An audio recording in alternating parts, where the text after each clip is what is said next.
Gwalior elevated flyover के नाम पर किसानों के साथ स्थानीय अफसर मनमानी कर रहे हैं।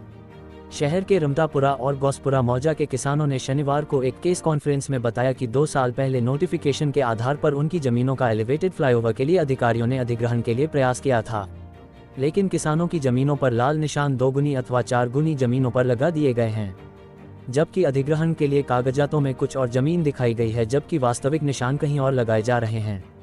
इसे लेकर पिछले साल किसान हाईकोर्ट भी गए थे। हाईकोर्ट ने भी प्रशासनिक अफसरों को निर्देशित किया था कि नियमानुसार किसानों की जमीनों का अधिग्रहण करें और जितनी जमीन को अधिग्रहित की जाए उसका मुआवजा भी किसानों को देना सुनिश्चित किया जाए। लेकिन कोर्ट के आदेश को भी अधिकारी अनदेखा कर रहे हैं और मनमाने तरीके से किसानों की बेशकीमती जमीनों का अधिग्रहण कर रहे हैं, जबकि एलिवेटेड रोड अथवा फ्लाईओवर के लिए उतनी जमीन भी नहीं चाहिए, फिर भी अफसर किसानों को प्रताड़ित कर रहे हैं। अब क्षेत्र के किसानों ने हाई कोर्ट में अवमानना याचिका दायर की है।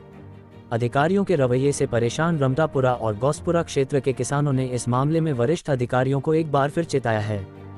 एलिवेटेड रोड जो बनाया जा रहा है, इसमें किसानों के साथ में बड़ी ही अनदेखी और फर्जीवाड़ा करने को उतारी।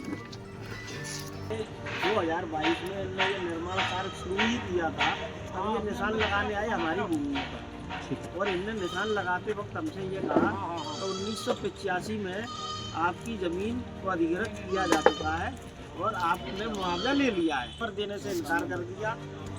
और हमने उनसे ये कहा कि भाई हमारी ज़मीन नहीं गई, हमें पता है, हमारे पुरखों ने हमें बताया कि हमारी ज़मीन 85 में नहीं गई। अब इन्होंने ये कहा कि हम रमतापुरा मौजा में किसान भी हूँ, जहाँ मेरी भूमि भी है। इसमें ग्वालियर में जो एलिवेटेड फ्लाईओवर ब्रिज जो बनाया जा रहा है, इसमें अधिकारियों की मनमानी और फर्जीवाड़ा पूर्ण रूप से चालू है, क्योंकि अधिकारियों ने जो ज़मीन अधिग्रहण की जा रही है उसमें वो निशान लगाते हैं 15,000 फुट पे और नोटिफिकेशन करते हैं कि 400-500 फुट ज़मीन जा रही है। ये उनका फर्जीवाड़ा चल रहा है। जब उनसे जाकर के मिला जाता है, कहा जाता है, तो वो कहते हैं कि हमारे ऊपर से प्रेशर है। ऊपर से प्रेशर किस चीज़ का है?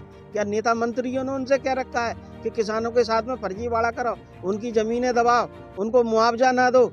और आज 22 दिसंबर 2023 को नोटिफिकेशन हुआ, धारा 11 का प्रकाशन किया गया और नए कानून के नियम के हिसाब से 1 साल 21 दिसंबर 2024 को आज पूरा हो गया, जबकि 1 वर्ष के अंदर पूरा कार्यकाल निपटाया जाना चाहिए।